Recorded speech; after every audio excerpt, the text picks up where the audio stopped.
అధ్యాయము 6-7 వచనాలు.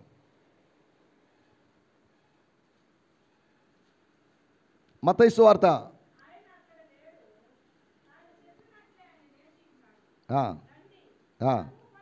ఆయన ఇక్కడ లేడు. ఇక్కడ లేడా? అక్కడ లేడా?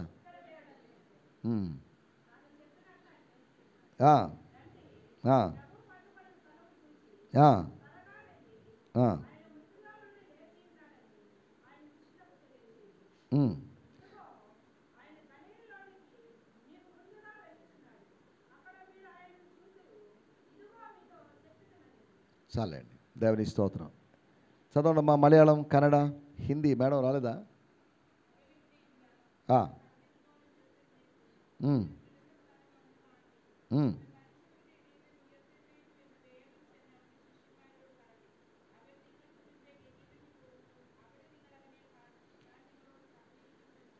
దేవుని స్తోత్రం. కన్నడ చదువు, మధు చదువు. 28:6-7. ఏది స్తోత్రం. హల్లెలూయా. సరే అమ్మా, ఎవరైనా చదువుతారా? 28:6-7. ఇక్కడ రాయబడిన మాటలు. యేసు ప్రభు లేచాడు. ఎందుకు లేచాడు? ఇదనం మన మధ్యలోకి సహోదరి షబ్నా గారు, వారి 2 పిల్లలు వచ్చారు. పిల్లలు కూడా మంచి రాయబడిన మాటలు ఏంటి? ఆయన ఇక్కడ లేడు అంటే ఏమని అర్థం? ఆయన ఇక్కడ లేడు అంటే దాని అర్థం ఆయన ఉన్నాడు అనుకొని వచ్చారు వాళ్ళు. ఏమండి? ఉన్నాడు అనుకొని వచ్చాడు అంటే ఎలా ఉన్నాడు ఆయన? సజీవుడుగా లేడు, ఆయన శవంగా ఉన్నాడు. భౌతికమైన దేహము చూడడానికి వచ్చాడు. అనగా యేసు చనిపోయాడు.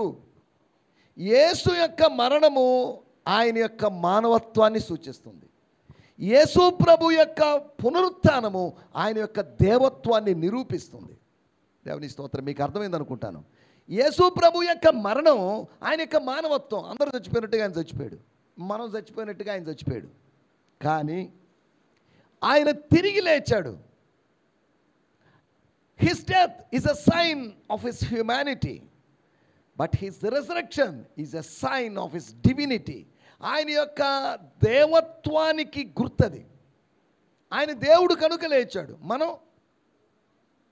మనం మనుషులం కాబట్టి అలాగే ఉండిపోతాం. కానీ ఒకరోజు ఆయనను బట్టి ఆయన ద్వారా లేస్తాం, అది వేరే విషయం. ఆయన ఇక్కడ లేడు. ఏమయ్యాడు? ఆయన ఇక్కడ లేడు అంటే ఏమని అర్థం? ఆయన ఎక్కడో ఉన్నాడని అర్థం కాదా? మీరు ఇక్కడ లేరు అంటే ఏమని అర్థం? రత్నవన లేడు. ఎక్కడికి వెళ్ళాడు?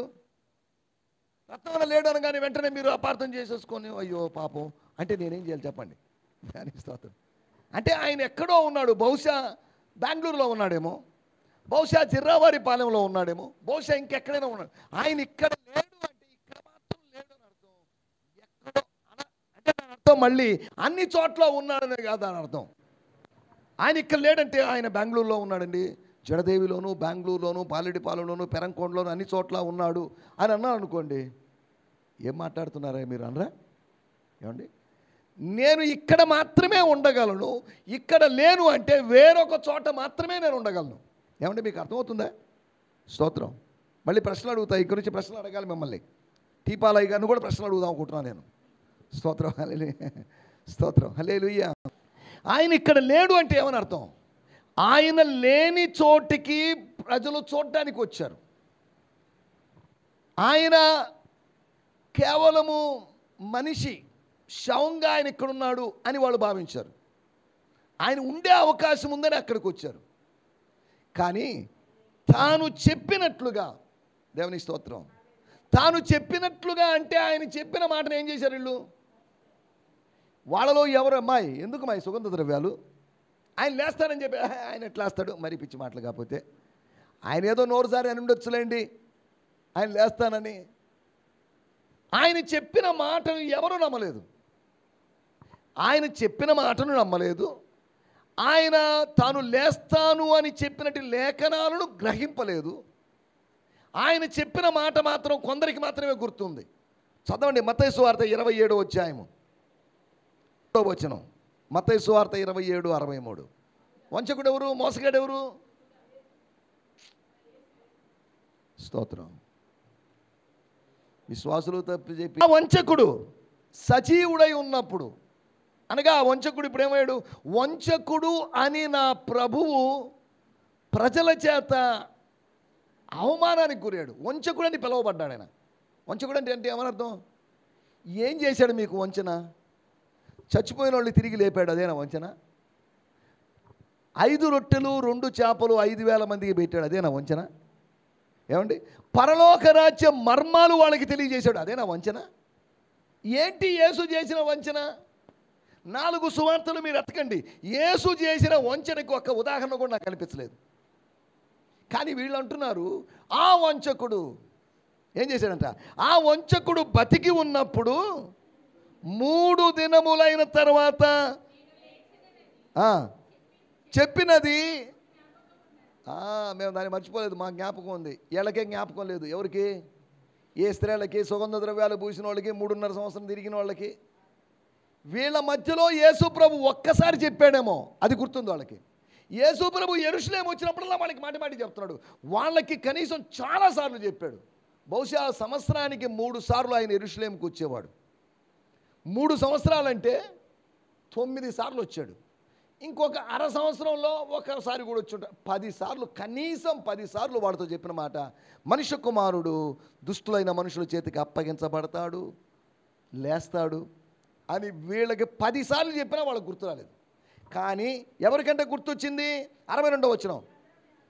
ప్రధాన యాజకులకును పరిసయ్యులకును, అనగా యూదులకు గుర్తుంది. ఏం గుర్తుంది? యేసు ప్రభు రొట్టెలను 5,000 మందికి పంచింది, యేసు ప్రభు లాజరును లేపింది, ఇవన్నీ గుర్తులేవు. కానీ ఆయన చెప్పిన మాట మాత్రం గుర్తుంది. వాళ్ళు ఆలోచన ఏంటిది? లేస్తానన్నాడేంటి? నిజమేనా? ఇంతవరకు ఎవరు చెప్పని మాట ఇతను చెప్పాడేంటి? పాత నిబంధనలో మాకు భక్తులు ఉన్నారు. అబ్రహాం ఉన్నాడు, ఇస్సాకు ఉన్నాడు, యాకోబు ఉన్నాడు, ఏలియా ఉన్నాడు, హనోకు ఉన్నాడు, ఎలీషా ఉన్నాడు. వీళ్ళెవ్వరు చెప్పని మాట ఇతను ఎందుకు చెప్పాడు? ఆలోచించరా? ఏమండి? ఒకవేళ నేనే చెప్పాను అనుకోండి, మీరు నన్ను సమాధిలో పెట్టేసేయండి, మా నాన్నగారి సమాధి పక్కనే. 5వ రోజు సమాధికి కొద్దిగా క్రాక్ వస్తుంది. అప్పుడు సమాధి తవ్వి చూడండి, నేను మేల్కొని ఉంటానని చెప్పారు అనుకోండి, మీకేదో చిన్న చెప్పాడు చూద్దాం, అయినా మన ప్రయత్నం మనం చేద్దాం. మీరు అక్కడికి వెళ్ళారు, నా సమాధి దగ్గరికి వచ్చారు, చూస్తే సమాధి నెర్రలు వేసింది. కరెక్టే, అయినా తవ్వి చూద్దాం అని మీకు అనిపించదా? తవ్వి చూస్తారు, తవ్వి చూస్తే ఏముంది అక్కడ? ఏమి లేదు. ధ్యానిస్తుంది. ఒక ఆయన నేను మరలా బతుకుతానని చెప్పాడు, వీళ్ళందరూ బతకడం కోసం ఎదురు చూశారు. ఒక ఆయన 1965లో చచ్చిపోయాడు, ఆయన పేరు విలియం మ్యారియన్ బ్రన్హామ్. ఇవన్నీ చెప్తే నన్ను కొట్టడానికి వస్తారు. ప్రవీణ్ పగడా గారికి థ్రెట్ ఉంది అనుకోండి, నాకు ఎప్పటి నుంచో 20 సంవత్సరాలుగా థ్రెట్ ఉంది. ఈ థ్రెట్లకు భయపడి నేను గమ్ముకున్నాను. కానీ ఏదో ఓ రోజు నన్ను కొట్టి చంపిన ఆశ్చర్యం లేదో, మీటింగ్కి వెళ్ళి నేను మళ్ళీ తిరిగి రాకపోవచ్చు కూడా, అది కూడా జరగవచ్చు. మనం ఏదో ఒకటి అంటాం, ఇటువంటి మాట్లాడతాం. ఇప్పుడు ఏవో పేర్లు అవి అంటుంటాం కదా, ఈ పేర్లు వాళ్ళందరూ మనసులో పెట్టుకుంటారు. సరే, దేవుని స్తోత్రం. సత్యం చెప్తే కొంతమందికి అవతల వ్యక్తికి సహించరు. మనం సత్యం చెప్పినా కానీ మనం శిక్షకు గురవుతాం, సంహరించబడతాం. సరే, ఏదేమైనప్పటికీ మనం ఇక్కడ ఆలోచిస్తున్న విషయాలు ఏం చెప్పుకుంటున్నాం మనం? ఆయన ఇక్కడ లేడు. ఏమైంది ఆయనకి? ఆయన ఇక్కడ లేడు అంటే ఉన్నాడుగా, ఉన్నాడనే కదా వచ్చింది. ఉన్నాడని వచ్చిన వాళ్ళకి లేడు అని సమాధానం చెప్పింది ఎవరు? స్తోత్రం.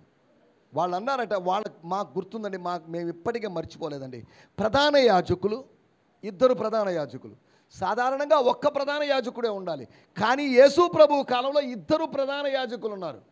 యోహాను సువార్త వ్యాఖ్యానం చెప్పేటప్పుడు టీవీలో చెప్పాను నేను. ఎందుకు? దేవుని స్తోత్రం. హల్లెలూయా. సరే, మన దాంట్లో ప్రధాన యాజకులను పరిసయ్యులను, అంటే పరిసయ్యులు ఇంచుమించు ఒక 20-30 కాదు, ఇంకో 40-50 వేల మంది ఉన్నారు. వీళ్ళందరికీ గుర్తున్నది ఏంటి? తాను లేస్తాను అని చెప్పిన సంగతి మేము మర్చిపోలేకున్నాం. ఆయన ప్రసంగం మాకు గుర్తుందని కాదండి. ఏం చెప్పాడు? ఈయన లేస్తాడు అని చెప్పాడు కాబట్టి ఈయనను మేము వంచకుడని ముద్ర వేసాం. అయితే ఇప్పుడు ఏం చేయమంటారండి? పిలాతు అని అడిగాడు. పిలాతుతో వాళ్ళు ఏమన్నారు? కాబట్టి 64 3వ దినము వరకు అంటే 3 దినములైన తర్వాత లేస్తా అని చెప్పాడుగా. 3 దినాల వరకు భద్రం చేయండి, సెక్యూరిటీ పెంచండి. వాని శిష్యులు వచ్చి వాడిని ఎత్తుకొని పోయి, చూడండి, అంటే ఆయన చచ్చిపోయాడు, లేవలేదు. లేవడానికి ముందుగా ఒకవేళ వాళ్ళు లేచారు, ఆయన లేచాడు అని చెబితే శిష్యులు వచ్చి ఎత్తుకొని పోయారని చెప్దాం. అంటే ముందుగా ప్లాన్ చేశారు, అబద్ధాన్ని ముందుగా ప్లాన్ చేశారు, ఒక కట్టుకథను ముందుగా ప్లాన్ చేశారు కదా. తర్వాత ఏం రాయబడింది? 13వ వచనం, 28:13. మేము నిద్రపోవచ్చుండగా అతని శిష్యులు దేవుని స్తోత్రం. ఏంటట? ముందుగా ఏమనుకున్నారు? ఒకవేళ పొరపాటున ఈయన లేచాడు అనుకోండి, లేచిన దాన్ని బట్టి సంతోషిద్దాం, లేస్తే గొప్ప కార్యమేనండి, దేవుడేనండి, మెస్సీయేనండి అనుకుంటామని అనలేదు వాళ్ళు. లేస్తే మాత్రం శిష్యులు ఎత్తుకొని పోయిన అబద్ధం చెప్తాం. కానీ ఇప్పుడు యేసు దేహం కనబడలేదు, యేసు ప్రభు లేచినప్పుడు వాళ్ళు ఏమనుకుంటున్నారు? మేము నిద్రపోవచ్చుండగా. మీరెవరండి? ఎవరిళ్ళు? మేము నిద్రపోతుండగా అంటే మేమంటే ఎవరు? సైనికులు నిద్రపోతే ఎలాగా? నైట్ వాచ్మెన్ పెట్టాం, నిద్రపోతే ఎలాగా? మన ఇంట్లో మనం దొంగలు వస్తారని భయపడి కుక్కను పెంచుకున్నాం. కుక్క రాత్రంతా నిద్రపోతే పగలంతా మేల్కొనుంది. దానివల్ల లాభం ఏంటి? ఏమండి, అంతేనా కాదా? మేము నిద్రపోతుండగా వెంటనే యు ఆర్ డిస్మిస్. వాళ్ళ స్థానంలో నేనే ఆఫీసర్ని కానంటే సిగ్గులేదంటారా మీకు? జీతాలు ఇస్తుంటే నిద్రపోతారా మీరు? యు ఆర్ డిస్మిస్డ్ అని చెప్పాల్సిన వాళ్ళు చెప్పారా? మేము నిద్రపోతుండగా అతని శిష్యులు వచ్చి రాత్రి వేళ ఎత్తుకొని పోయారని చెప్పండి. ప్రశ్న, శిష్యులు ఇక్కడికి వచ్చారా? రాని వాళ్ళు ఎలా ఎత్తుకొని పోతారు? చూడండి ఎన్ని అబద్ధాలు. ముందుగా అబద్ధం చెప్పారు, రానటువంటి వచ్చింది ఎవరు? స్త్రీలు వచ్చారు, శిష్యులు రాలేదు. కానీ వాళ్ళు ఏమంటున్నారు? శిష్యులు వచ్చి దీనికి ఏమిచ్చారు?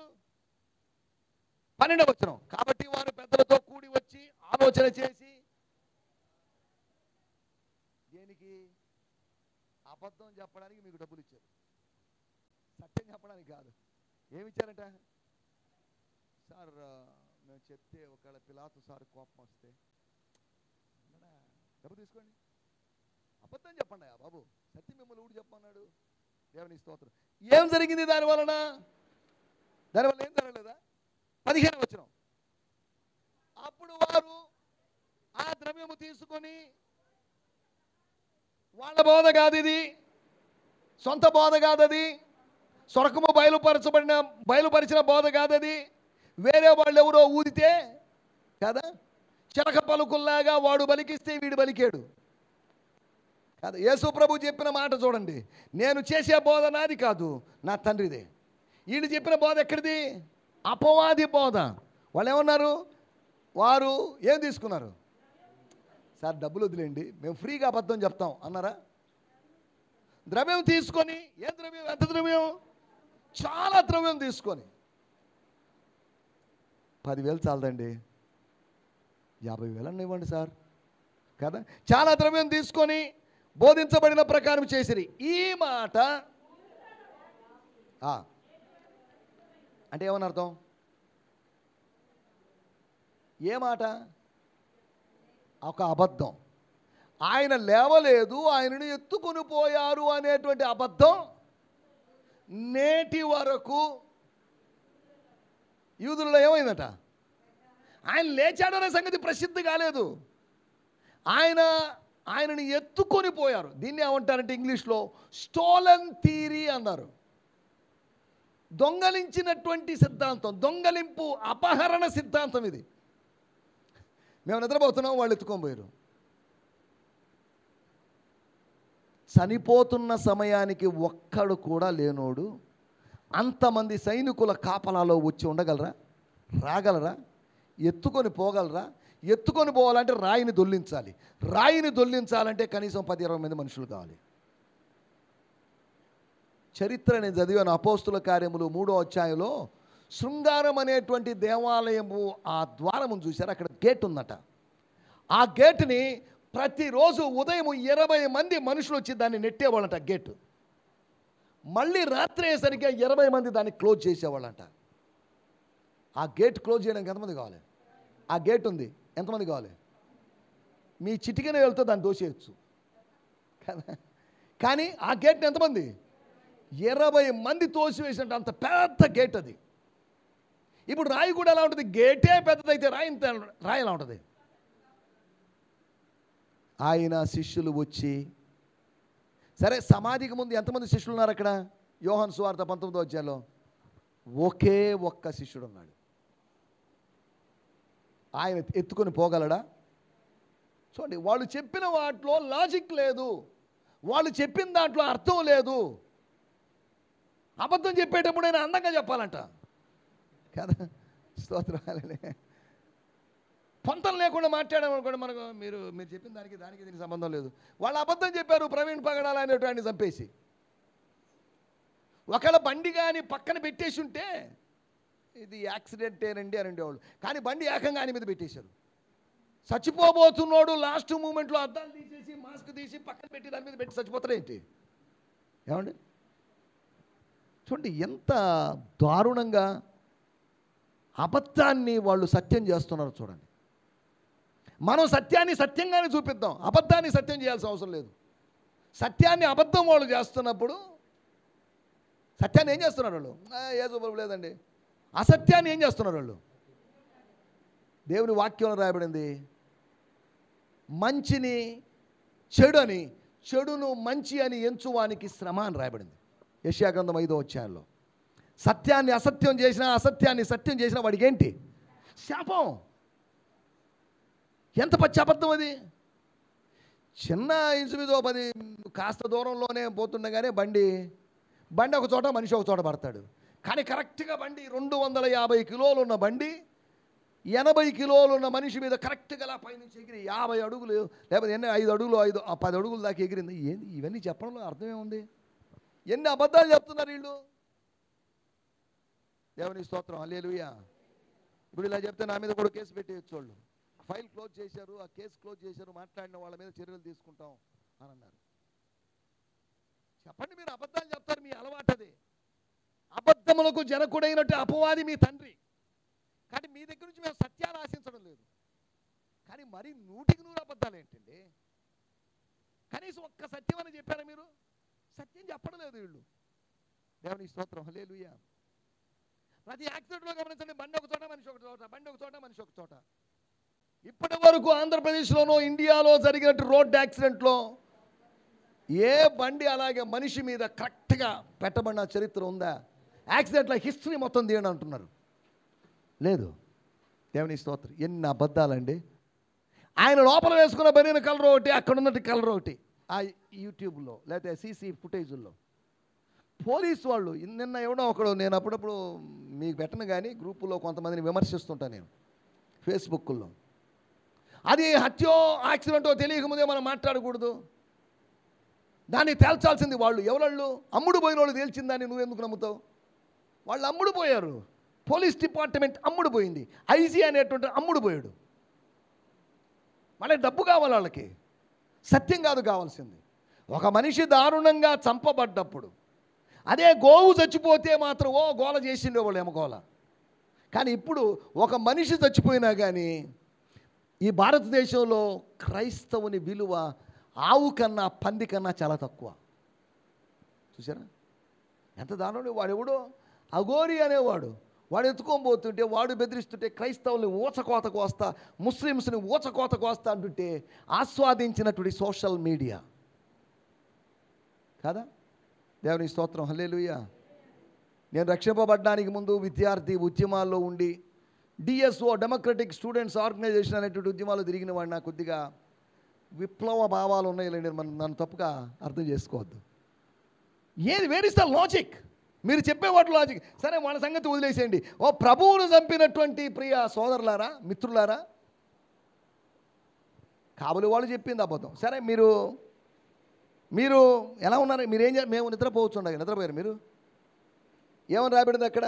4వ వచనం, అతనికి భయపడుట వలన కావలి వారు ఓనికి. మీరు నిద్రపోతున్నారనేది కూడా అబద్ధమే.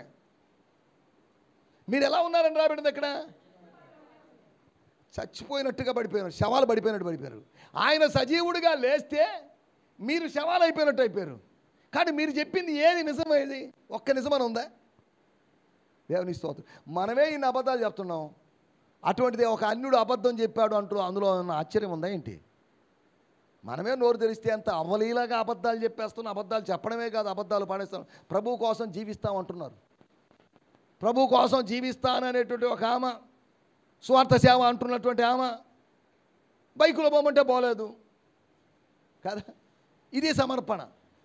మనం ఎన్ని అబద్ధాలు పాడతాం. లోకం కేవలం అబద్ధాలు చెప్తున్నారు, మన పాటలు మొత్తం అబద్ధాలే కదా. మన పాటలో స్టెఫను వలె సస్తాను, స్టెఫను వలె హతసాక్షిని అవుతాను అన్నారు. AK-47 తీసుకొని షాలెం గుండెల మీద పెట్టి చూడండి, నాకు వద్దు నాయన భార్య బిడ్డలు కలిగిన యేసు ప్రభుద్దు, బతికుంటే బఠానీలు అమ్ముకుంటాను, ఊపిరిటే ఉప్పు అమ్ముకొని బతుకుతాను, నమస్కారం నాయన అని అంటాడనే దయ్యం మాట ఎందుకు ఖచ్చితంగా చెప్తుందో నాకు అర్థం కావట్లేదు.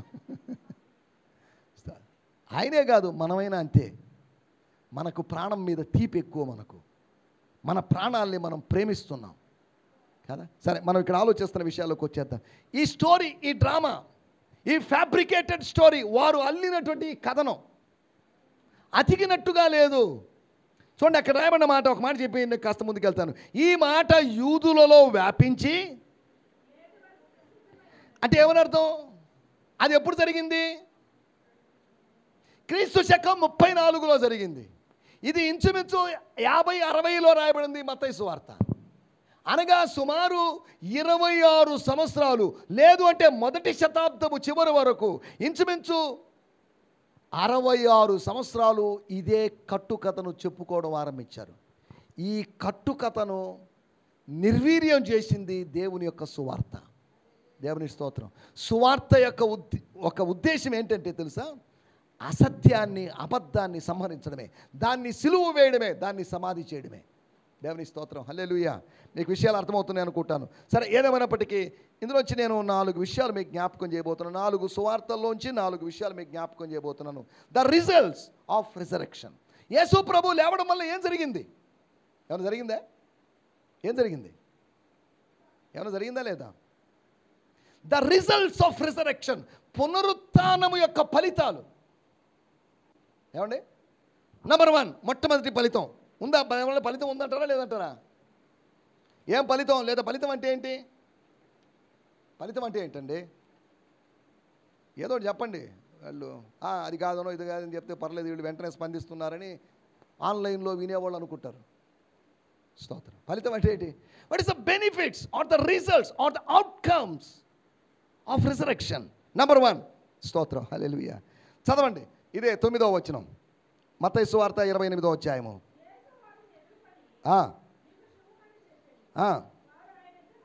వారు ఆయన ఎదుకు వచ్చి ఆయన పాదములు పట్టుకొని, చాలండి, ఆయనకు మొక్కగా, ఆయన్ను మొక్కారు. అంటే ఏమని అర్థం? They worshipped him. ఎవరిని? దేవదూతని. ఎవరండి? యేసు వారిని ఎదుర్కొని. దేవదూత వాళ్ళని ఎదుర్కోలేదు. నిన్ను ఎదుర్కొనేది యేసు మాత్రమే, నిన్ను కలుసుకునేది యేసు మాత్రమే కదా. యేసు వారిని ఎదుర్కొని, ఆయన నిన్ను కలుసుకున్నప్పుడు నువ్వు ఆరాధించకుండా ఉండలేవు. ఒక ఎన్కౌంటర్ ఫలితంగా నీకు ఒక ఎక్స్పీరియన్స్ కలుగుతుంది. ఆ ఎక్స్పీరియన్స్ పేరే ఆరాధన. ఆరాధన అంటే 3 పాటల తర్వాత 4 పాటల తర్వాత లేచి నిలబడి చేసేది కాదు ఆరాధన. అందరూ ఇదే అనుకుంటున్నారు. ఎంతమంది కూడా చెప్పింటాను, ఈ ఆధునికమైన ఆరాధన ధోరణులు, పిచ్చి ధోరణులు, పాశ్చాత్య ధోరణులు. పాత రోజుల్లో ఇలా కాదు. 1930లో ఆంధ్రప్రదేశ్లో పెంతికోస్తు ఉద్యమం ఆరంభమైనప్పుడు, 1905లో ఎన్నిసార్లు డేట్లు చెప్పింటా నేను, ఎవరికైనా గుర్తుందా? 1905లో డాక్టర్ డేవిడ్ డౌనీ అనేటువంటి ఆయన వాక్యం చెప్తున్నప్పుడు మన నెల్లూరులోనే డౌనీ హాల్లో అక్కడ గొప్ప ఉద్యమం వచ్చిందని చరిత్ర చెప్తుంది. ఇంచుమించు 1905లో ఇప్పటికి ఎన్ని సంవత్సరాలు అయింది? సుమారు 120 సంవత్సరాలు దాటి ఇప్పుడు ఆ సంఘం డెడ్ చర్చ్ అయిపోయింది. మృత సంఘాలుగా మారిపోయినాయి. మన బ్యాప్టిస్ట్ సంఘాలు, మన లూథరన్ సంఘాలు, మన సిఎస్ఐ సంఘాలు, మన పెంటికోస్టల్, మన ఇండిపెండెంట్ సంఘాలన్నీ డెడ్ చర్చెస్ అయిపోయినాయి. ఒకప్పుడు ఉద్యమంతో రాత్రి 12, 1 గంటలకి ఏం మీటింగ్ అప్పుడు ఆపేశారంటే ఇంకాసేపు కొనసాగించండి అని ప్రజలు ఏడుస్తూ బాధపడుతూ గుండెలు బాదుకుంటూ అలా జరిగిందంట. నెల్లూరులో కూడా ఒక ఉద్యమం. నెల్లూరులో ఉద్యమం జరగడానికి ముందుగా 1905లో అమెరికా దేశంలోని పోర్ట్లాండ్ అనేటువంటి రాష్ట్రంలో, ఇవన్నీ ఉన్నాయో లేదో మీరు చెక్ చేసుకోవచ్చు, అసూజా స్ట్రీట్ అనబడినట్టు ఆ వీధిలో కొంతమంది భక్తులు ప్రార్థన చేస్తున్నప్పుడు పరిశుద్ధాత్మ కుమ్మరింపు జరిగిందట. అప్పటి నుంచి ఈ ఉద్యమం అంతా వ్యాపించేసింది. సరే, ఇవన్నీ ఎందుకు చెప్తున్నానంటే, ఒకప్పుడు అలా ఉన్న పరిస్థితి ఇప్పుడు, ఒకప్పుడు ఉజ్జీవం ఇప్పుడు సంపూర్ణంగా నిర్జీవం కాదా? ఇప్పుడంతా కుల సంఘాలు, పలాని చర్చ్ పలాని కులస్తులే, పలాని చర్చ్ పలాని కులస్తులే కాదా? మన నెల్లూరు సంగతే నేను చెప్తున్నాను. ఈ సంఘాన్ని మనం వెనకాల వేసుకొని ఏమో రాగలము. ఇవి క్రీస్తు సంఘాలు కాదు, కుల సంఘాలు ఇవి. సరే, వీటిలోకి కూడా వెళ్ళడం లేదు. నెంబర్ 1, మొట్టమొదటి విషయం, యేసు ప్రభు యొక్క పునరుత్థాన ఫలితంగా ఏం జరిగింది? ఏమైనా జరిగిందా? Resurrection made the people to worship. స్తోత్రం. గుర్తుపెట్టుకోండి, వాళ్ళు ఆరాధన చేసింది ఊహ లేకపోతే నిజమా? ఎలా చేశారు? పాదములు పట్టుకొని. పాదములు పట్టుకుని అంటే మనిషి ఉన్నాడనే కదా అర్థం. పాదములు పట్టుకున్నాడు భూతం కాదనే కదా అర్థం. అంటే ఆయన పాదాలు పట్టుకున్నారు, పట్టుకొని ఏం చేశారు? వాళ్ళు ఆరాధన చేశారు, మొక్కారు. దేవుని స్తోత్రం. అంటే ఏమని అర్థం? వాళ్ళకి కనిపించాడు. వాళ్ళు యేసును ఎదుర్కొన్నారని కాదు, యేసు వాళ్ళని ఎదుర్కొన్నాడు. నా దేవుడు నన్ను కృపతో కలుసుకొనెను అని కీర్తనకారుడు అంటాడు. ఆయన మనల్ని కలుసుకున్నాడు, మనం కలుసుకోలేదు. యాకోబాటికి వెళ్ళిపోతున్నాడు, నాకు ఎందుకు వచ్చిన తలకాయని అనుకొని వెళ్తున్నాడు. ఆదికాండం 32వ అధ్యాయంలో రాయబడింది, 2 గుంపుల దేవదూతలు ఆయన్ని కలుసుకున్నారు. దావీదు తన మార్గంలో, యాకోబు తన త్రోవలో తాను వెళ్తున్నాడు, తన మార్గంలో, కానీ దేవదూతలు ఆయన్ని కలుసుకున్నారు. నీ ఇష్టానుసారంగా జీవిస్తున్నావేమో, ఒకరోజు ఒక ఇంటర్ఫిరెన్స్ జరుగుతుంది. నువ్వు నీ ఇష్టానుసారంగా జీవించే రోజులు ఇంకొన్ని రోజులే. ఈ తర్వాత దైవికమైన ఇష్టాలు నెరవేర్చే రోజులు రాబోతున్నాయి. దేవుని స్తోత్రం. స్తోత్రం చెప్పరు మీరు? హల్లెలూయా. మనం ఆలోచిస్తున్న మొట్టమొదటి విషయము, మ్రొక్కేటట్టు చేసింది పునరుత్థానం. స్తోత్రం. ఎవరైనా ఒక గొప్ప పని చేసినప్పుడు మనం ఏం చేస్తాం? సెల్యూట్ చేయమా? వెరీ గుడ్ అండి, అద్భుతం అండి కాదా? దేవుని స్తోత్రం. హల్లెలూయా. ఒకటి మొక్కేటట్టు చేసింది ఆ పునరుత్థానం. పునరుత్థానమే లేకపోతే మొక్కడం లేదు. ఏమండి? అంతేగా. యేసు ప్రభు తిరిగి లేవలేదు అనుకోండి, యేసు ప్రభు సమాధిలో ఉన్నాడు అనుకుందాం, వాళ్ళు మొక్కగలరా? వాళ్ళు ఎందుకు అక్కడికి వెళ్ళింది? మొక్కడానికి కాదు వెళ్ళింది, సుగంధ ద్రవ్యాలు పూయడానికి వెళ్ళారు. అంటే ఈ బాడీని మరికొన్ని రోజులు మేము ఎలాగూ ఆ శుక్రవారం ఎంబామ్ చేయలేదు మేము. వాడెవడో వచ్చాడు, రహస్య శిష్యుడైనటువంటి యోసేపు వచ్చాడు, రహస్య శిష్యుడైనటువంటి నికోడిమస్ వచ్చాడు. మనకు కనీసం భూస్థాపనకు కూడా అవకాశం దొరకలేదు. ఎందుకు దొరకలేదు? అన్నా నికోదేమన్నా వందనాలన్నా, అరిమతయి యోసేపు అన్న వందనాలన్నా, మేము కలుసుకొని చేద్దాం అని కలుసుకొని చేయడానికి కూడా వాళ్ళు రాలేదు. పిలాతు దగ్గరికి ధైర్యంగా వెళ్ళి, పిలాతు ఆఫీసులో కూర్చున్నప్పుడు ఎవరన్నారు? సార్ మీకోసం సార్ వచ్చాడు. ఏ సారు? Joseph sir. జోసెఫ్ అనేవాళ్ళు చాలామంది ఉన్నారు కదా. అదే సార్, ఆ రిచ్ మ్యాన్ అరిమతయి ఇమీడియట్లీ పంపించండి. లోపలికి పంపించారు. ఏంటి సార్? నమస్తే సార్, బాగున్నారా? చాలా కాలం అయింది మిమ్మల్ని కలుగుతాం. ఆయన మీరు రావడం ఏంటి సార్? చిన్న పనుండి వచ్చానండి. ఏంటి? యేసు దేహాన్ని నాకు ఇవ్వండి. స్తోత్రం. పిలాతు నోరు తెరిచేశాడు, యేసు దేహంతో మీకేం పని? స్తోత్రం. సార్ నాకు ఇప్పుడు అవన్నీ వివరించే సమయం లేదు, దయచేసి. We want the body of Jesus. Yesu యొక్క భౌతిక దేహాన్ని మాకివ్వండి సార్.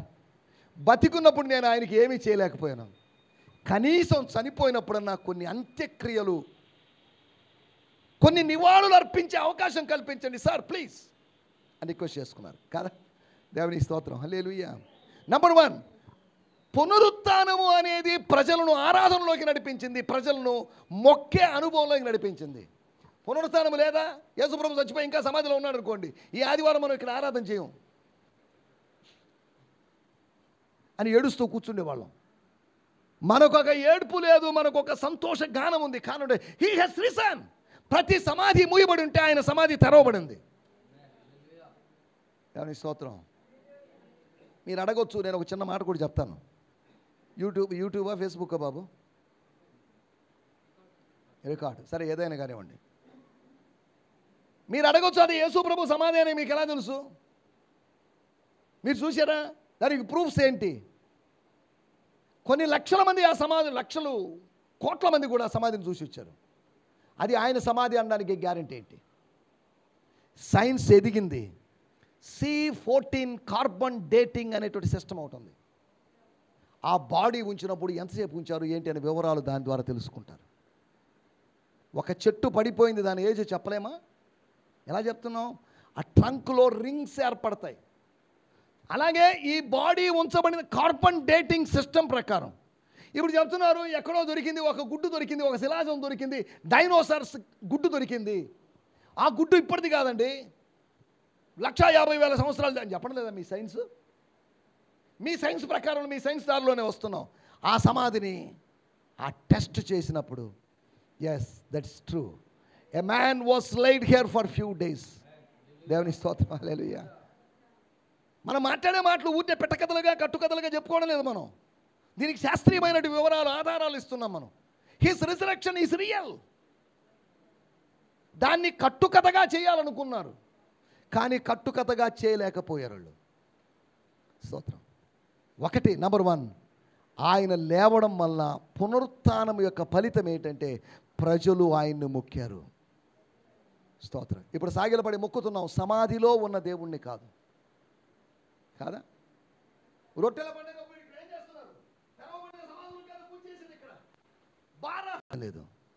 తెరవబడిన సమాధి, మన ప్రభు లేడు, మన ప్రభు వెళ్ళిపోయాడు, త్వరగా రాబోతున్నాడని గొప్ప నిరీక్షణ మనలో పుట్టిస్తుంది. దేవుని స్తోత్రం, హల్లెలూయా. అసలు ఈస్టర్ అంటారు, అసలు ఇది ఈస్టరే కాదు. అసలు ఈస్టర్ ఎప్పుడో తెలుసా? ప్రభువునందు నిద్రించినటువంటి మృతులు మొదట లేతురు, 1 తెస్సలోనిక పత్రిక. అది that is Easter, that is the main resurrection. ఇప్పుడు యేసు ఒక్కడే లేచాడు, అప్పుడు కొన్ని లక్షల మంది లేస్తారు. అంతేకాకుండా దేవుని స్తోత్రం, పాపముల చేతను అపరాధముల చేతను చచ్చిపోయిన మనం లేస్తాం. ఆత్మీయంగా చచ్చిపోయిన మనం లేస్తాం. అది ఈస్టర్. ఇది కాదు ఈస్టర్. పోయి సమాధులు సున్నాలు కొట్టుకోవడం కాదు. బుద్ధిహీనుడు, వాక్యం తెలియనుడు ఆ పనులు చేస్తాడు కాదా? ఉదయకాలపు ఆరాధనట. ఎందుకు ప్రభాత ఆరాధన? సమాధుల్లో దేనికి ఆరాధన చేయడం? సజీవుడు అయిన వాడిని సమాధుల్లో మీరు వెతకడం ఏంటి? ఆయన లేడు, ఆయన ఇక్కడ లేచి ఉన్నాడని మొత్తుకుంటుంటే ఆయన లేని స్థలానికి పోయి చూస్తున్నారు. దేవుని స్తోత్రం, హల్లెలూయా. ఒకటి, నంబర్ 1, ప్రజలను మొక్కేటట్టు చేసింది పునరుత్థానం. దేవుని స్తోత్రం. రెండో విషయాన్ని నేను మీకు జ్ఞాపకం చేస్తాను. మార్కు సువార్త 16వ అధ్యాయము 17, 18 వచనాలు. మార్కు సువార్త. నమ్మిన వారి వలన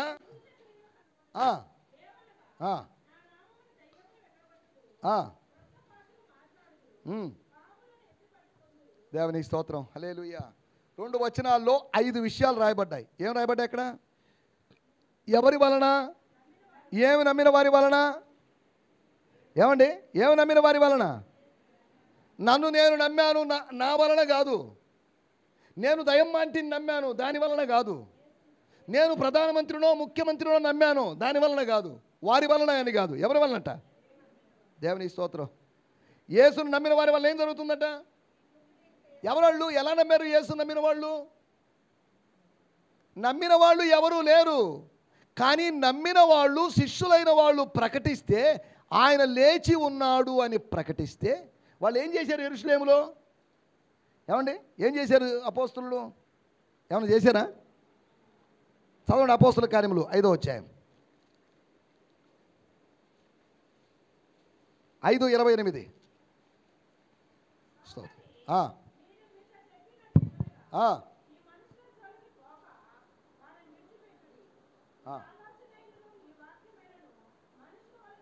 ఏమండి అదేనా?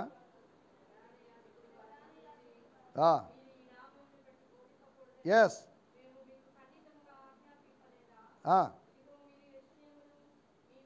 అది ఇంపార్టెంట్. మీరు యెరూషలేమును, ఏంటి ఆ బోధ? మనుషుడు ఉన్నాడు, మీరు చెప్తున్నారు యేసు అనే మనుషుడు, యేసు ఆ మెస్సియా అనే ఆయన యొక్క మరణాన్ని మా నెత్తి మీద వేస్తున్నారు. అది ఏం చేస్తున్నారు మీరు? యెరూషలేములో ఇంచుమించు 2 సంవత్సరాలుగా మీరు చేసే పని ఏంటో తెలుసా? సైట్ సీయింగ్ చేస్తూ ఉండడం కాదు. మీరు చేసింది ఏంటో తెలుసా?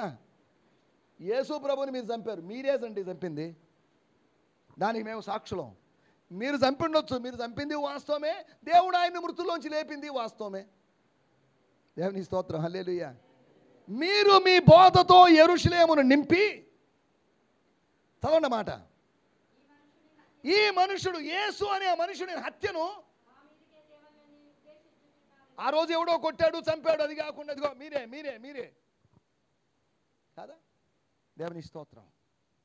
ఏం చేశారు అపోస్తులు? నమ్మిన వారి వాళ్ళు ఇలా చేస్తూ ఉండడం వల్ల కొంతమంది నమ్ముతున్నారు. నమ్ముతున్న వాళ్ళు అంటే దాని అర్థం వాళ్ళు ఒకప్పుడు నమ్మిన వాళ్ళే, అబద్ధాన్ని నమ్మిన వాళ్ళు. ఒకటి యేసు లేవలేదు, యేసు దేహాన్ని శిష్యులు ఎత్తుకొని పోయారు, దొంగలించుకొని పోయారు నమ్మిన వాళ్ళు. ఇప్పుడు వాళ్ళకి అర్థమైంది, మేము ఇంతకాలము సుమారు 30 సంవత్సరాలుగా మోసపోతూ వస్తున్నాం, మాకిప్పుడు అర్థమైంది ఈ యేసు తిరిగి లేచాడు. అబద్ధాన్ని ఎంతకాలం విశ్వసిస్తారు? మానవులు అబద్ధాన్ని విశ్వసిస్తున్నారు, సత్యాన్ని విశ్వసించడం లేదు. ఒక చిన్న ఉదాహరణ చెప్తాను.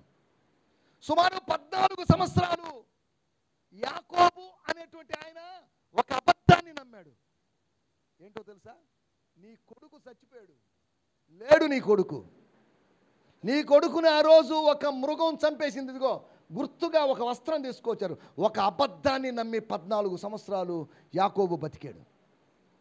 యాకోబు ఆలోచించలేదు, ఇదేంటిది నిజమా, వీళ్ళేదో కుట్ర చేస్తున్నారు, వీళ్ళేదో కట్టుకథలు అల్లుతున్నారు. నో, నేను నమ్మను.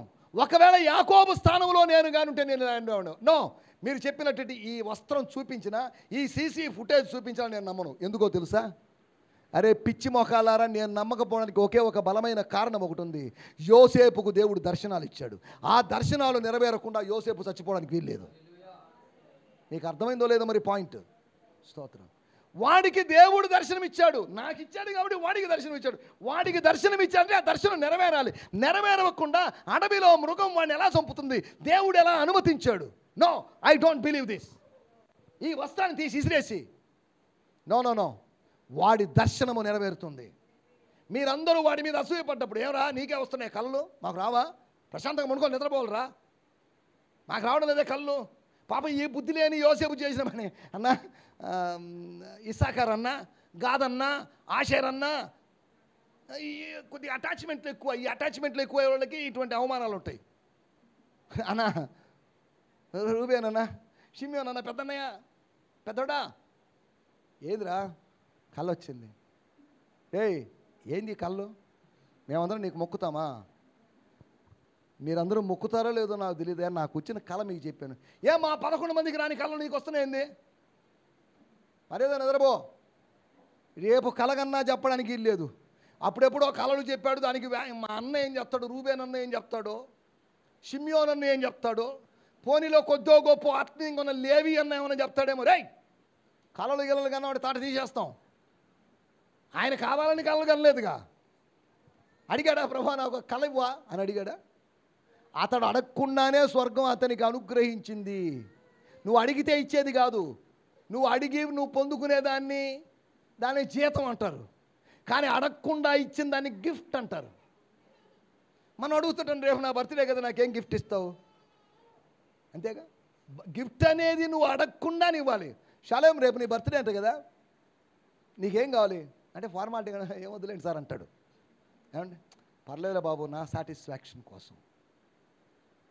అలాగని గిఫ్ట్ ఇవ్వలేదని, ఏం సార్ మీరు గిఫ్ట్ అన్న ఇస్తారని ఎదురు చూశాను, గిఫ్ట్ ఇవ్వకపోవడం ఎంత అవమానకరంగా ఉంది. గిఫ్ట్ మనం ఎదురు చూసేది కాదు, ఎదురు చూడకుండా ఆయన ఊహించని సమయంలో ఇచ్చేది. దేవుని స్తోత్రం, హల్లెలూయా. చూడండి, యోసేపు కళ నెరవేరకుండా యోసేపు చచ్చిపోయాడంటే ఆ కళ ఎక్కడి నుంచి వచ్చిందని అర్థం. ఒరే దుర్మార్గుడా యోసేపు, మీ అన్నల మధ్యలోని విభేదాన్ని కలుగు చేసి నువ్వు కనని కలలు కూడా కన్నట్టు చెప్పుకోవడం ఒరే దుర్మార్గుడు, సరే పోతే పోయి దరిద్రుడు బోల్లే అనుకోవాల్సింది. కానీ ఒకరోజు సడన్గా తాను బయటకు వచ్చినప్పుడు రథాలు తన ఇంటి ముందు నిలబడ్డాయి. ఏంటి అవన్నీ? ఐగుప్తును మా వాళ్ళు పోయినోళ్ళు, ధాన్యం కోసం పోయినోళ్ళు ఏదో తతంగం చేశారు, ఏదో తలకాయ నొప్పులు తెచ్చుంటారు వీళ్ళు, అందుకని రథాలు వచ్చాయి. హేరో వచ్చారు. సార్ మీరేనండి యాకోబ్ సారు? అవును. నమస్కారం సార్. మీరు ఎవరో తెలుసా? మా దేశపు ప్రధానమంత్రి వాళ్ళ నాన్నగారు మీరు. నమస్కారం సార్. కాదా? అయ్యా మీకోసం వాహనాలు తీసుకొచ్చాం, మీ కుమారుడు బతికున్నాడు. ఆ రోజు రక్తంలో ముంచిన వస్త్రం నాటకం, ఆ రోజు సీసీ ఫుటేజ్ నాటకం, ఆ రోజు మందు తాగింది, ఆ రోజు పేటీఎంలో నుంచో లేకపోతే గూగుల్ పేలోంచో ఫోన్పేలోంచి వెళ్ళిన ట్రాన్సాక్షన్ నాటకం. ఇదిగో ఆ రంగుతో వస్త్రము రక్తములో మునిగినట వస్త్రం అబద్ధం. దేవుని స్తోత్రం, హల్లెలూయా. ఒక వస్త్రం చూపించింది, ఇదిగో ప్రూఫ్. స్తోత్రం. చూపించలేదా? ఇంకా ప్రూఫ్ ఉన్నప్పుడు సరే నో వెళ్ళిపోవాల్సిందే. స్తోత్రం. ఈయనకు వస్త్రం ఉన్నప్పుడల్లా తలనొప్పే. వస్త్రం వల్ల ఇంట్లోంచి తరిమేయబడ్డాడు, వస్త్రం వల్ల ఈ పోతీపరి ఇంట్లోంచి మళ్ళీ జైల్లో పడ్డాడు. ఈ వస్త్రం లేకుండా అంటే బాగుంది అనుకుంటాడేమో. స్తోత్రం. ఇప్పుడు మళ్ళీ మాయ్ నేను నమ్మను నిన్ను. పోతీపరు తన భార్యను నమ్మడు, యోసేపు నమ్ముతాడు.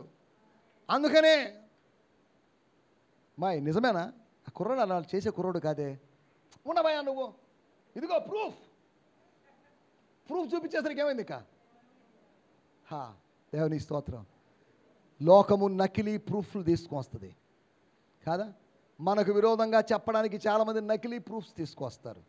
నువ్వు చేయని దాన్ని చేసినట్టుగా, నువ్వు చెప్పంది చెప్పినట్టుగా, నువ్వు మాట్లాడింది మాట్లాడినట్లుగా, నువ్వు వెళ్ళని చోటుకు వెళ్ళినట్టుగా.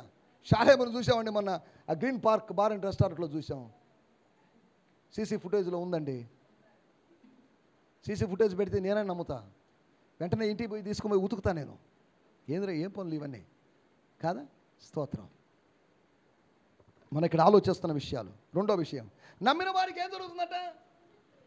నమ్మిన వారి వల్ల వాళ్ళకి దెయ్యాలను వెళ్ళగొట్టేటువంటి, రోగాల్ని బాగు చేసేటువంటి, అమ్మా ఇక్కడ వినాలి, స్తోత్రం, అన్య భాషలు మాట్లాడేటువంటి వాళ్ళకొక మినిస్ట్రీ ఇచ్చాడు దేవుడు. నమ్మిన వారికి, ప్రభువును నమ్మిన వాళ్ళకి పునరుత్థాన ఫలితంగా ఒక మినిస్ట్రీ లభించింది. 1 కొరింథీ పత్రిక 15వ అధ్యాయంలో పౌలు అన్నాడు, ఒకవేళ యేసు ప్రభు లేవకపోతే మా ప్రకటన వ్యర్థమే. లేచాడు కాబట్టి మా ప్రకటన వల్ల ఫలితం ఉందండి. యేసు ప్రభు లేచాడు. ఒకవేళ యేసు ప్రభు లేవకుండా ఉంటే మా ప్రకటన వ్యర్థమే. ఇంకోటి ఏదైనా చెప్తారా? మీ విశ్వాసము వ్యర్థమే. మీ విశ్వాసము వేస్ట్. మీరు విశ్వసించి టైం వేస్ట్ చేసుకున్నారు, మేము ప్రకటించి టైం వేస్ట్ చేసుకున్నాం. మొత్తం టైం వేస్టే. కాబట్టి ఇది టైం వేస్ట్ కాదు, మా కాలక్షేపం కోసం చేస్తున్న కార్యక్రమం కాదు అని కొరింథీ సంఘంతో బలంగా వర్తమానం ఇచ్చాడు. రెండో విషయం, పరిశుద్ధులకు పరిచర్యను అప్పగించింది పునరుత్థానం.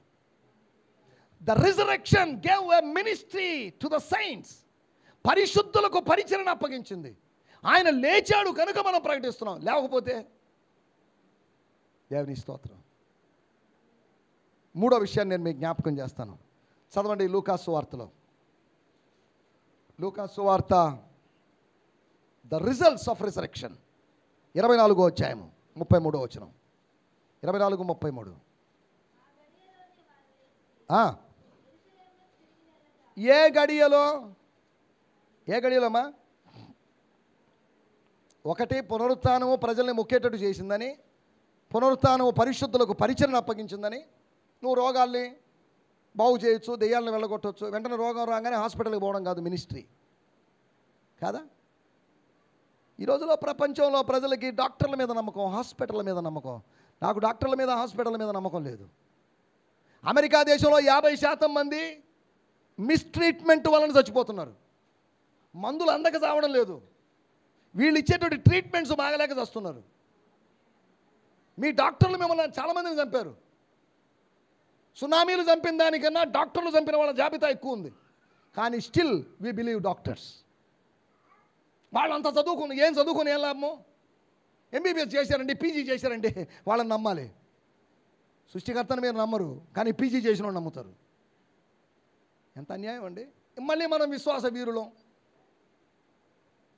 డాక్టర్ని నమ్మినట్టు డాక్టర్ అబద్ధాలు చెప్పినా నమ్ముతాం, దేవుని వాక్యం సత్యం చెప్పినా మనం నమ్మం. స్తోత్రం. మనం చచ్చిపోతున్న రోగం రాగానే చచ్చిపోతామని భయపడుతున్నాం, కానీ కీర్తనాకారుడు చెప్పాడు, నేను చావను, సజీవుడనై దేవుని కార్యాలను వివరిస్తాను. నేను చచ్చిపోవడం ఏంటండి? నేను చావను. స్తోత్రం. నేను చావకుండా సజీవుడనై దేవుని కార్యాలు వివరిస్తారు. అది మీరు చెప్పుకోవాలి. నేను చచ్చిపోతానేమో, చచ్చిపోనివ్వండి, చచ్చిపోండి, ఏదో రోజు చావాల్సిందే కదా. చచ్చిపోవడానికి ముందే చచ్చిపోవడం దేనికి కదా? చచ్చిపోవడానికి ముందే ప్రతిరోజు చావడం దేనికి? ఒకరోజు ప్రశాంతంగా చచ్చిపోదాం, అంతవరకు రోజు సత్య బాగుండే, సత్య బాగుండే, సత్య. సావు జపాన్ని, సావు మంత్రాన్ని ఎందుకు చెప్పించడం? దేవుని స్తోత్రం. ఒకరోజు అనుకోకుండా మరణం రావాలి, మనం చచ్చిపోవాలి, అంతవరకే. కానీ మరణం కోసం ఎదురు చూసి 3 సంవత్సరాలు ఎదురు చూసి మరణమా రావా రావా, మా ఇంటి దాకా రావా, పక్కింటికి వెళ్ళావు, ఎదురింటికి వెళ్ళావు, రావా అని ఆహ్వానించాల్సినంత అవసరం కూడా లేదు. దేవుని స్తోత్రం. హల్లెలూయా.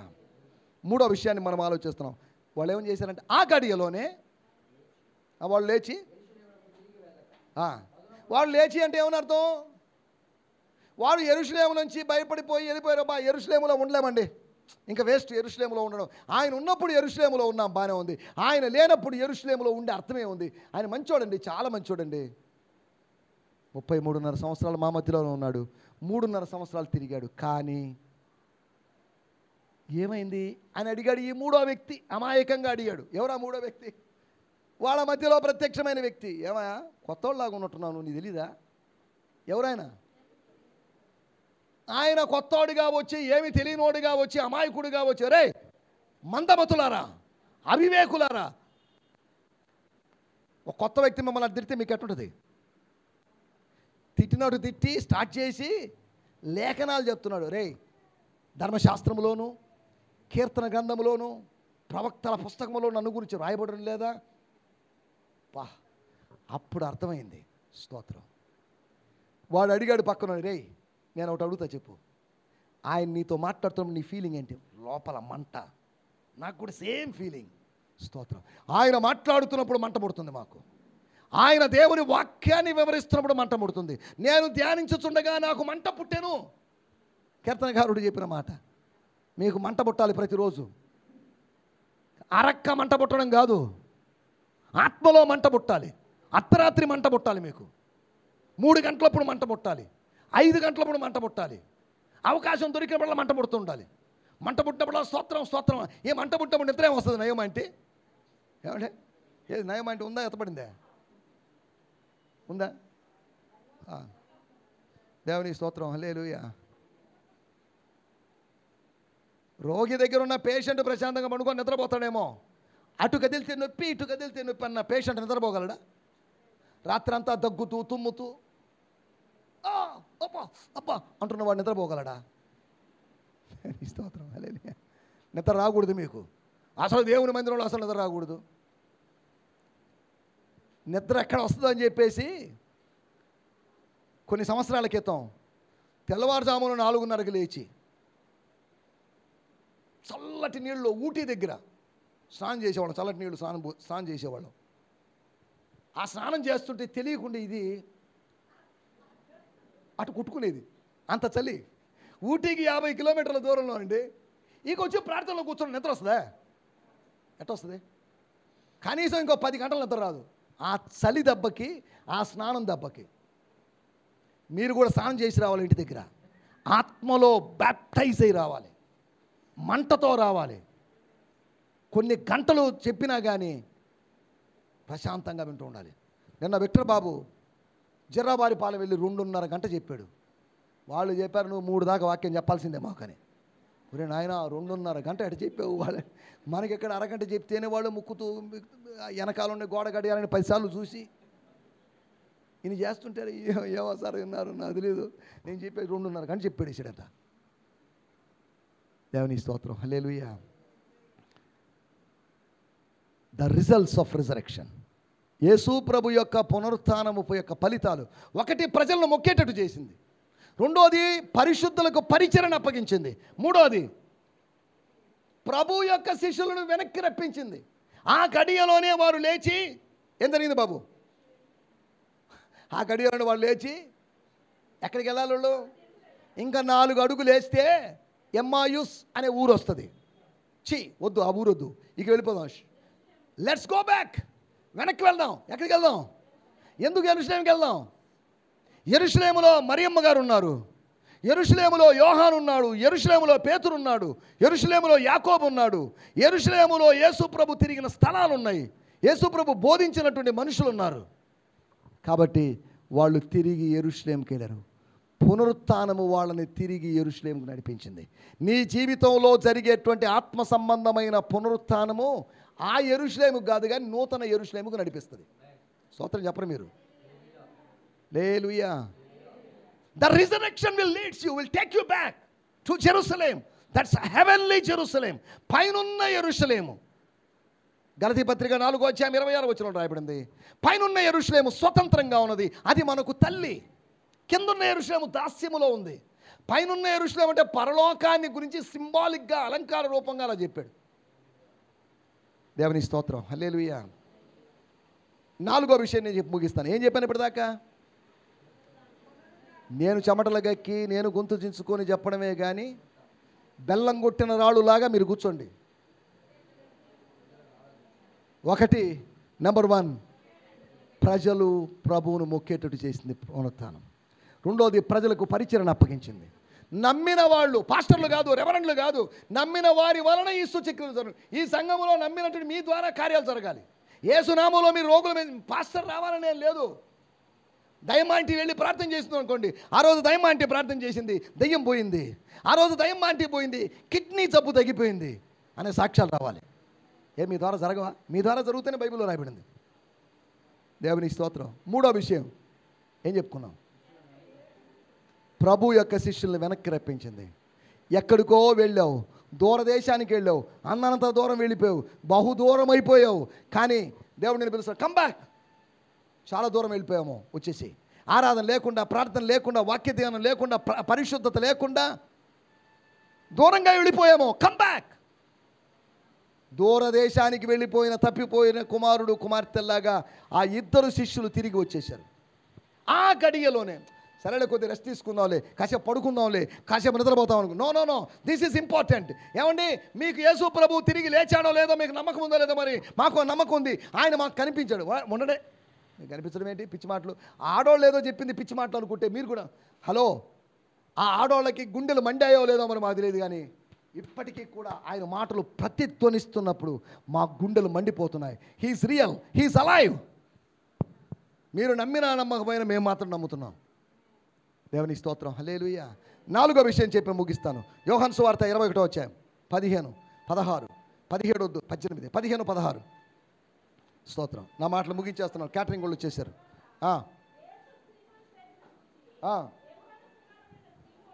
సీమోను పేతురును చూసి ఏమి ఎలగబెట్టాడని, ఏమండి, ఆయన చూశాడంటే యేసు ప్రభు ఎందుకు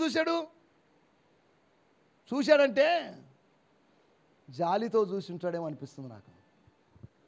అరే, నేను చనిపోవడానికి ముందు ఎన్ని ప్రగల్భాలు పలికేవరా, నన్ను ఎరగనని 3 సార్లు అబద్ధం చెప్తివి, సరే అదేదో జరిగిపోయింది, మళ్ళీ వీళ్ళని వేసుకొని 6 మందిని వేసుకొని చేపలు పడ్డానికి పోయావా, ఏంట్రా ఇది?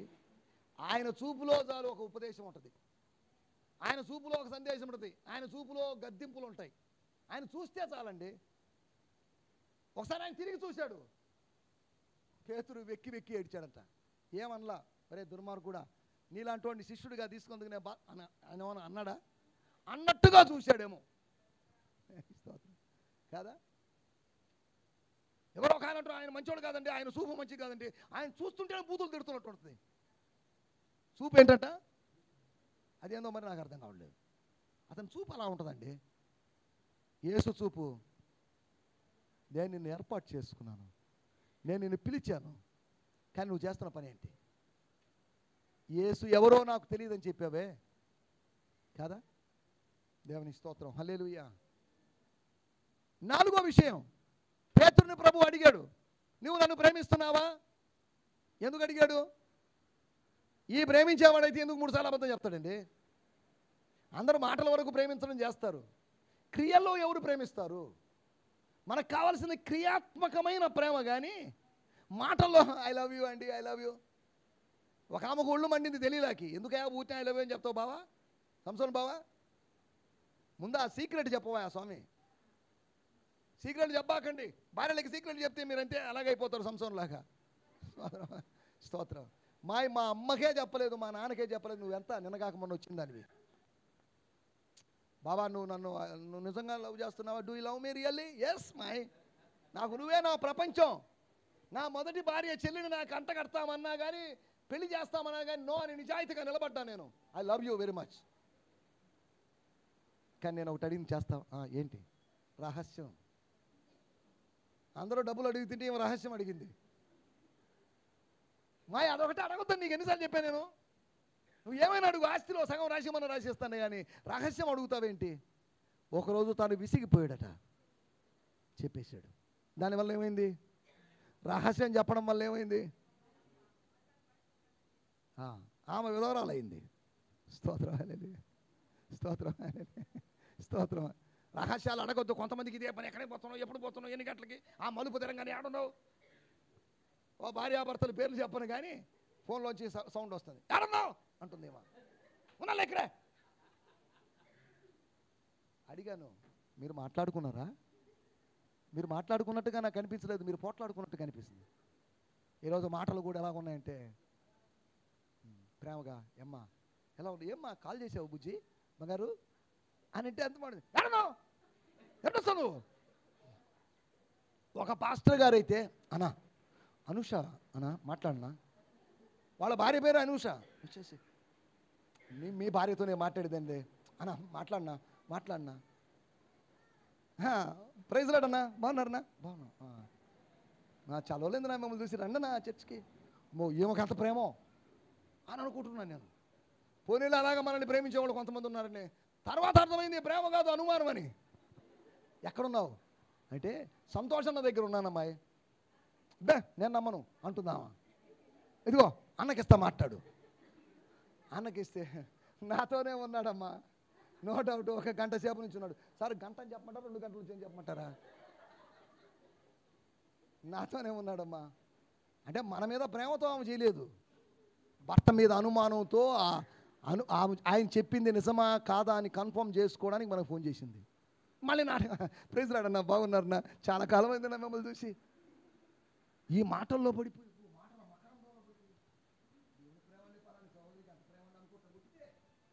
స్తోత్రం. మన ప్రేమలని నాటకాలు. దేవుని స్తోత్రం, హల్లెలూయా. మన చిరునవ్వులని నాటకాలేమో అనిపిస్తుంది, ఆ ప్లాస్టిక్ నవ్వులు హేరమానమాటిగా. దేవుని స్తోత్రం. పేతురుని అడుగుతున్నాడు serious question, Babu do you love మీ? అదేంటి ప్రభువా అని ఏమైనా గట్టిగా పాత రోజుల్లాగా వీళ్ళందరూ ప్రేమించకపోయినా అని అనగలడా? ఏమిరా నువ్వు ఇంత ముందు కూడా అదే మాట అన్నావు, ఇప్పుడు కూడా అదే మాట అంటున్నావు అని అంటాడు కదా. స్తోత్రం. ఎందుకు అడుగుతున్నాడో తెలుసా? నువ్వు ప్రేమించేవాడు అయితే నా ఆజ్ఞకు లోబడతావు.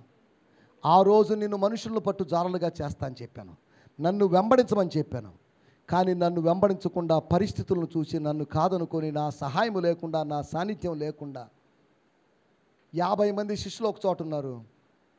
వాళ్ళు చెప్పారు, బాబు మన రూమ్స్ చాలడం లేదు మనకు, మీరు వెళ్ళి యోర్దాను అవతలకి వెళ్ళి మానులు నరుక్కోనండి అంటే 49 మంది సరే సార్ ఓకే సార్ అన్నారు. ఒకడు అన్నాడు, అయ్యా మీరు రావాలయ్యా. రే ఆయన వస్తే మళ్ళీ నసరు, ఆయన ఎందుకు నీకు? స్తోత్రం కాదా? లేదు సార్ రావాల్సిందే. అయ్యగారు వెళ్ళినవాడా, నేను ఎందుకులే నాన్న, నేను ప్రార్థనలో గడుపుతా, కొద్ది వాక్యత. లేదు మీరు రావాలి అని వాడు ఒక్కడు. 49 మంది ఏం చేస్తున్నారు? చెత్త, సాయంత్రం చెప్తా మీ పని కాదా.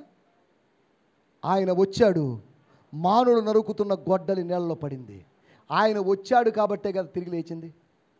ఆ గొడ్డలి పైకి ఆయన రాకపోతే ఏం బాబు నీ మానేది? గొడ్డలి పోయింది. బుద్ధి లేనోడా అని తిట్టడా? స్తోత్రం.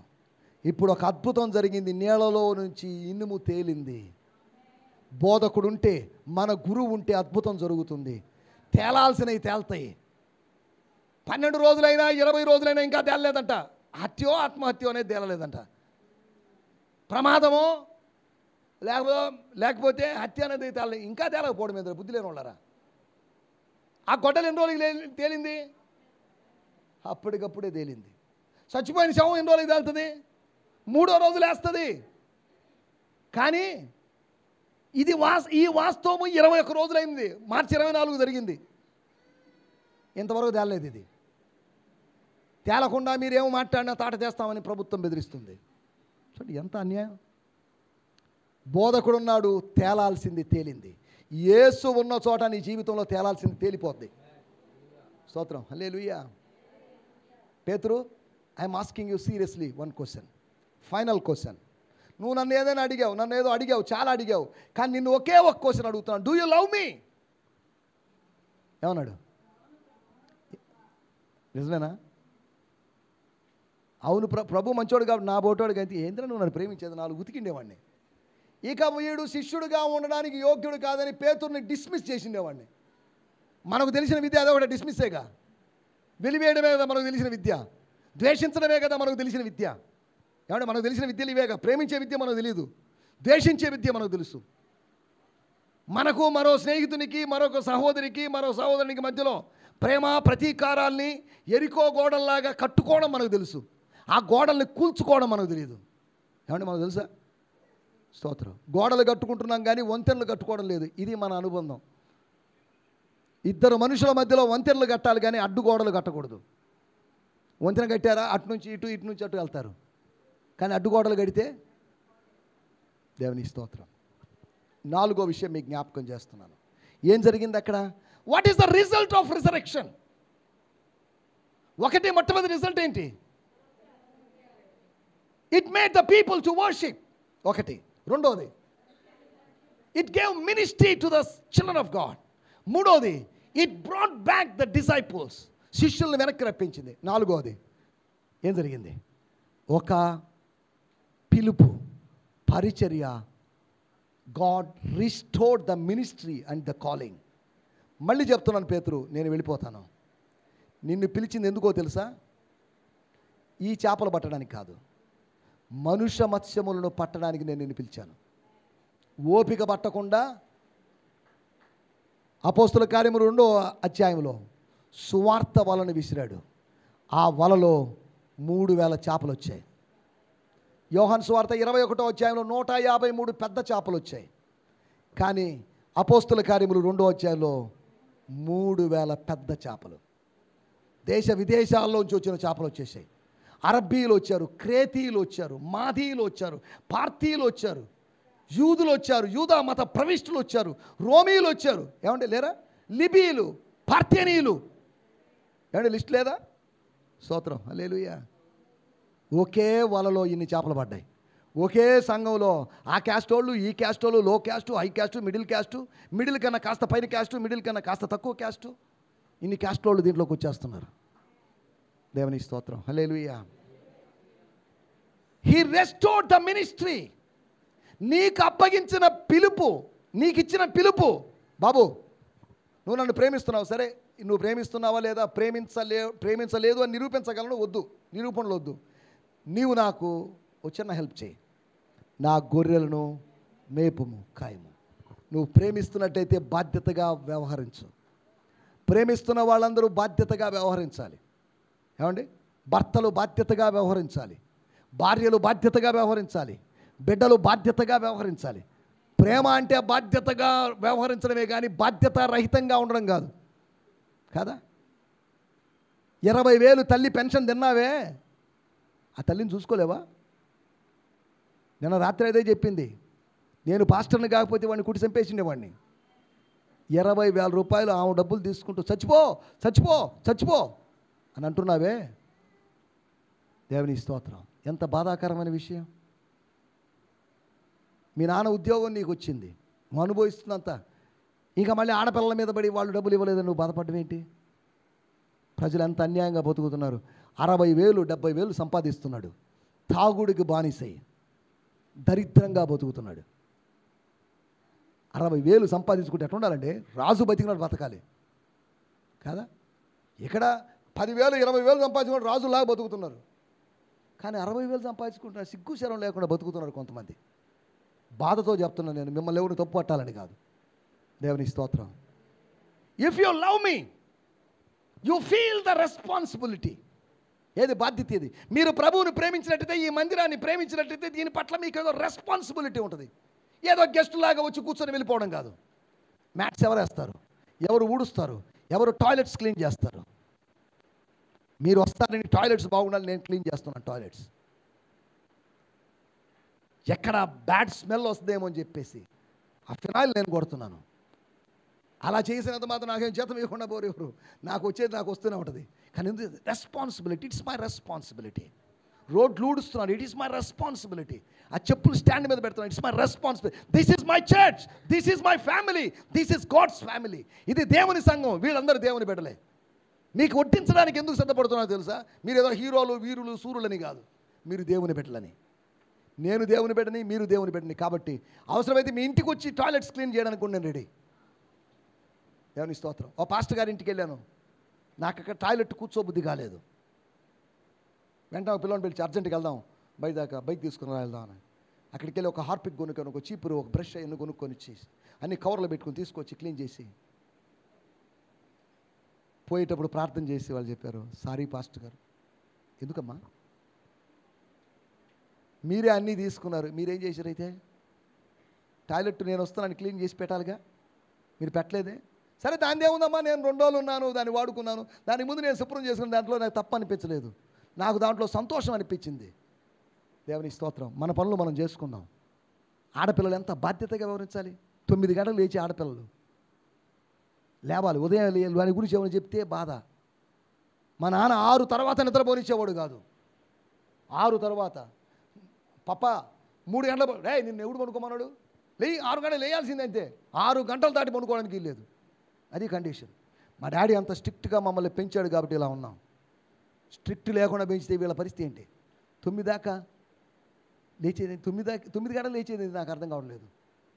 ఎవరో ఒక సహోదరి గురించి, ఇక్కడ సంగతులు కాదులేండి, మీకు చెప్తే అర్థం అవుద్ది.